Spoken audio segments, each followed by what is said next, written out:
Kasi katulad diba,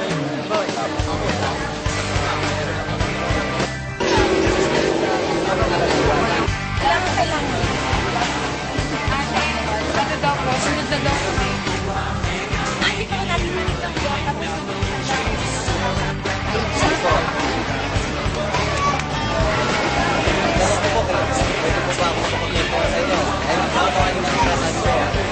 Ako naman po yung magsasalita. Dahil hindi ako po yung sinasabi ko. Itutuloy-tuloy ko lang po. Tutuloy-tuloy ko lang. Ay, nakuha niyo po ba? Nakakasalita. Makinig ka lang naman. Sundan mo mabuti sa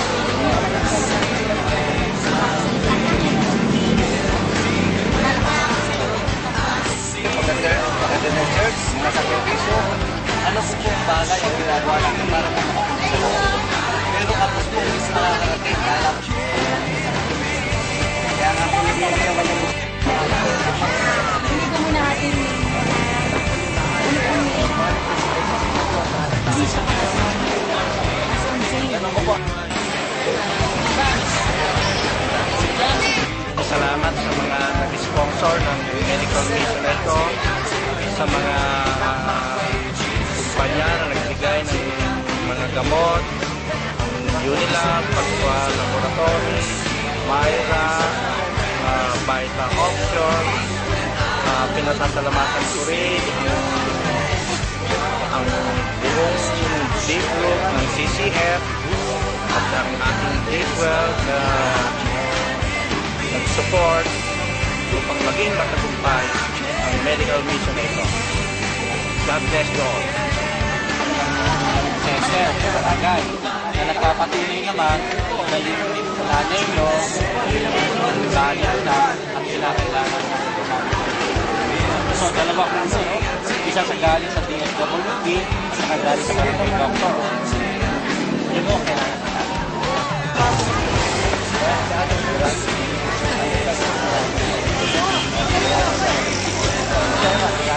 Pasok mo na agad.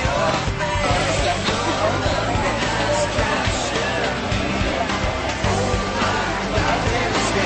lang.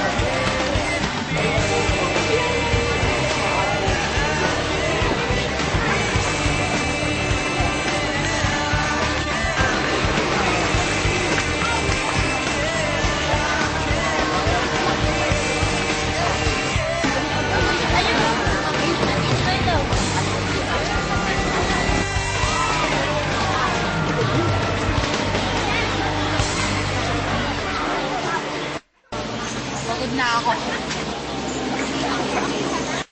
Seryoso nyo naman eh. Mas mga tayo yung kalawa na tayo ng konti. Pero ate, nanagot mo. Wala siya ba?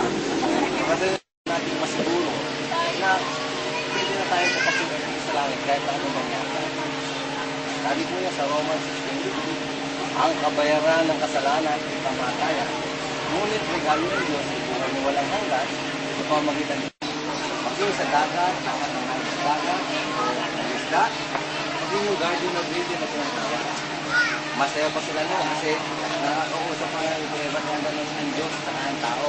Mga basa pa ng Book of Genesis. Magkasala po siya yung magsialat. Sabihin, 100% pala na kailangan tayong walang kasalanan. Ganito po ibig sabihin nun. Halimbawa po, nagpunta po kayo sa amin do sa Pasig. Wala kayong ibang maihanda sa iyo. Po yung, yung loob. Pagdating doon sa pangpito, bubog pala na amin na sa amin. Sa palagay niyo kuya, kung kaya kain ko pa ito, maupos yung kanin kaya yung amoy o lasa nito. Hindi na siguro, no? Ano na eh. Ganun din po sa Diyos. Alam po ng Diyos, kung may kasalanan tayo,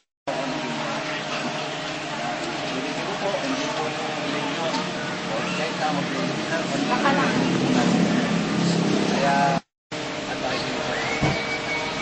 Maraming po salamat. At ang upulit nyo nila, atin ang balak.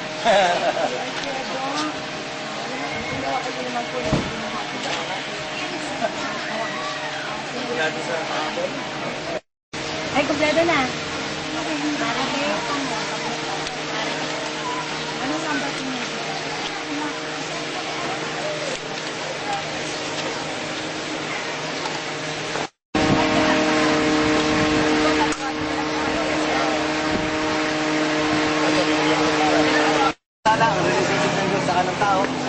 Diyos, tao, kasalanan. Nagkasala po si Eva si Adan dahil kumain po siya ng bunga. Bunga ano? Bunga araw. Bunga ng prutas. Yeah, ayun po yung bunga na nagsasabi ng mabuti at masama. Buhay na walang hanggan. Ano po, ibig kasi Wala po mananalangin. Panginoon.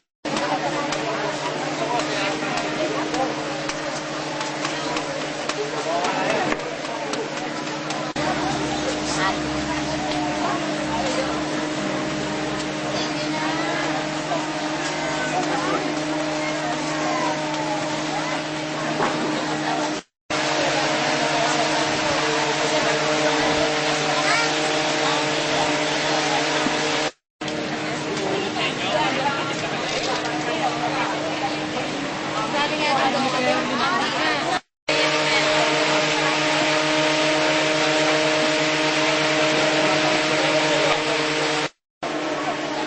Pangalawang tanong po, ito.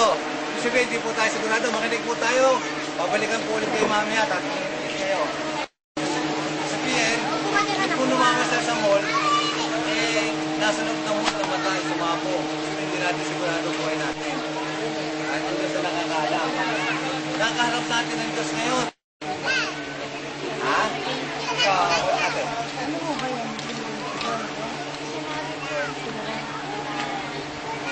Ang kasalanan po ay pagduway sa kalooban ng pulitan nyo, isip, salita, gawa. Wala pong maligpit. Walang kasalanan sa Diyos, pareho lang po yun. Halimbawa po, nagpunta po kayo sa amin, wala akong maipakain sa inyo o maihahan sa inyo, kundi 5 itlog. Yung po yung 10. Ngayon, habang ini-scramble po yung yung itlog, nahalo yung 10 lulot. Nahalo yung sa 4 po. Kung palagay nyo po, luluto ko pa ito. Makakusundan nyo kayo, amoy wala ka. Hindi may gusto ba kumain? Wala ka, di ba? Ganun din po sa Diyos. Kahit po manikit, ang kasalanan po natin na amoy po ng Diyos, alam po natin yan. Sabihan nyo, huwag mong gawin niya, mami, makita ginagawa ulit. Kaya pareho po ng katangian, di po ba? At pinakamaganda po natin gawin siguro, magkatawang langgam tayo para makanuha natin yung ligwahin ng langgam.